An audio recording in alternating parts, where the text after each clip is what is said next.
Seguim, doncs, amb el següent punt que hem fixat a l'ordre del dia, que és el que originàriament era el número 12, referit a la captura d'ocells en vesc. És una proposta presentada per Convergència i Unió i veig que la defensarà el senyor Espadaler, doncs té la paraula. Moltes gràcies, senyora presidenta. Deixi'm, en primer lloc, saludar, tal com feia la presidència, els representants de la Federació Catalana de Caça, el seu president, el senyor Magenc, els assessors jurídics i els representants que han vingut d'algunes agrupacions ocellaires, entre elles les de la meva ciutat, de Vic, de Torelló, de Manresa. També hi ha gent d'altres societats ocellaires. Per tant, gràcies per ser aquí i aprofitar aquesta oportunitat que dona certament, com deia la presidenta, el reglament nou, de poder participar, seguir aquests debats des de la comissió mateix. A Catalunya, i els hi podria donar moltes proves, però miri, tinc una targeta d'una societat ocellaire, la de Torelló, que és de l'any 1845, hi ha una tradició antiga. No estem parlant d'un fenomen nou, hi ha una tradició antiga de captura, que no caça, de captura d'ocells, estem parlant de pinsans, caderneres, verdums i passerells, molt arrelada en determinades comarques, allò que en podríem dir la Catalunya central. I la prova és que les agrupacions ocellaires que ens acompanyen són d'aquest territori. Em donaven ara els representants unes fotografies antigues realment delicioses dels concursos de cant d'ocells.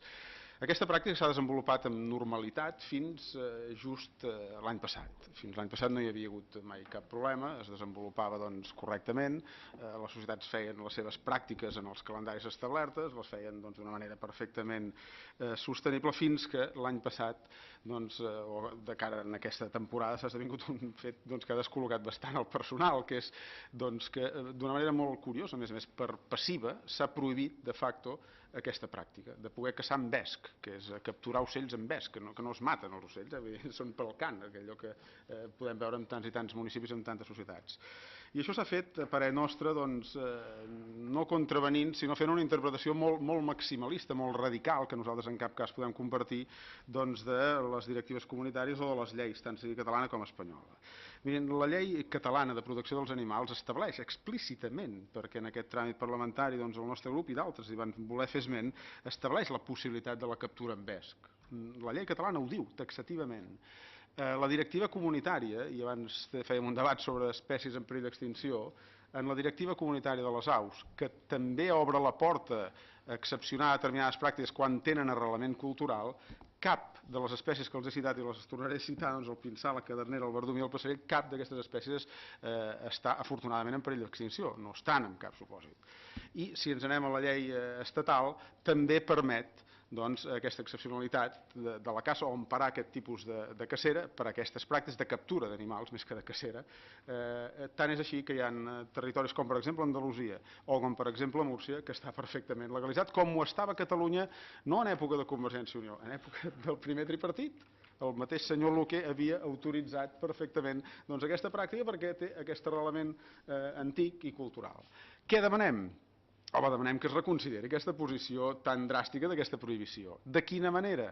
Doncs la manera més pràctica de fer-ho és, escolti, en tant que la llei catalana, que ha aprovat sobiranament aquest Parlament, té un article, el 43.3, que diu que s'establirà reglamentàriament les condicions per la captura en viu, que és del que estem parlant, captura en viu i tinença i exhibició pública de mascles de pinsà, cadernera, verdum i passerell, doncs que es desenvolupi aquest reglament i que en l'empara d'aquest reglament es pugui permetre una pràctica que, insisteixo, Societat de Torelló 1845, i en trobaríem de 1860, de 1900 i pocs, una pràctica perfectament arrelada, que no és agressiva, que és de captura i que permet donar continuïtat a una tradició que en cap cas la directiva comunitària prohibeix. Aquest cap de setmana hem tingut una protesta sonada en aquest país per entendre que espectacles com el de la Patum o pràctiques com les de foc en aquest país no poden ser prohibides per la taxativitat d'una directiva comunitària. Aquest cas seria semblant, és exactament el mateix. Escolti, la directiva ens dona prou sortides i la prova és que hi ha altres comunitats que així ho han fet i ho han entès com per poder permetre la continuïtat senzillament d'una pràctica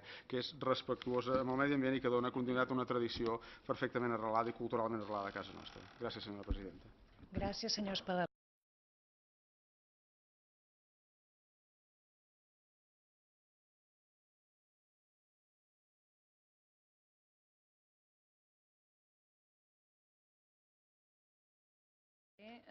Seguidament, per conèixer l'opinió entorn a aquesta proposta per part dels grups que donen suport al govern, té la paraula el senyor Daniel Pi. Moltes gràcies, senyora presidenta. I en nom dels 3 grups que donem suport al govern, també la benvinguda a la gent que avui ens acompanya a la sessió de la Comissió de Medi Ambient i Habitatge.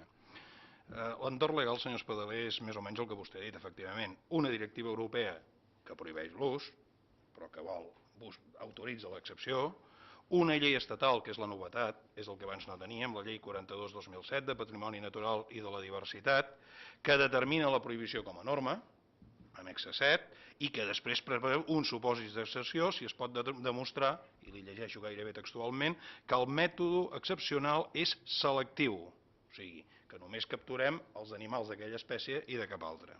I finalment, el decret legislatiu 218, el reforç de la regulació de protecció dels animals de Catalunya, en el seu article, em permeto de corregir-lo, és el 34.3, i li dic amb una certa seguretat perquè el tinc davant.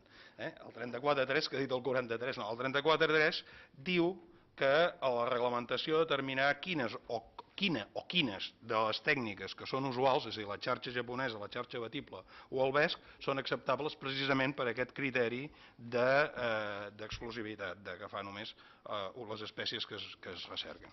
Escolti, jo penso que qui ha de determinar quines pràctiques són acceptables o no és precisament qui té la responsabilitat de fer el desenvolupament del reglament previst en el decret legislatiu 2/2008. Per tant, i ho sento perquè avui potser estem abusant d'aquest mecanisme i li demano excusa, senyora presidenta, però proposaríem una esmena in voce que diria el següent. En el marc de l'elaboració del reglament previst a l'article 34.3 decret legislatiu 2/2008, determinar-se, prèvia anàlisi específica i justificativa, els mètodes de captura d'ocells fringíl·lids per activitats tradicionals de concursos de cant que puguin ajustar-se a la legislació vigent en l'àmbit europeu, estatal i català. Creiem que els estem oferint una sortida per tal que això tingui una resolució de la manera més favorable, però també per qui en té la responsabilitat i també, d'alguna forma, amb tots els elements damunt de la taula. Moltes gràcies. Gràcies. Aquesta presidència no té inconvenient en acceptar, si és pel bé de la causa, les propostes que vostès puguin fer aquí improvisadament, tot i que certament fa una mica més complex el debat i ens exigeix a més a tots un plus d'atenció.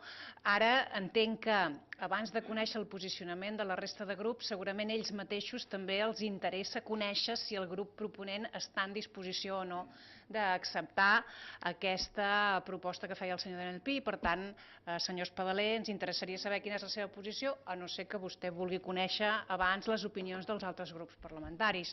Doncs sent així,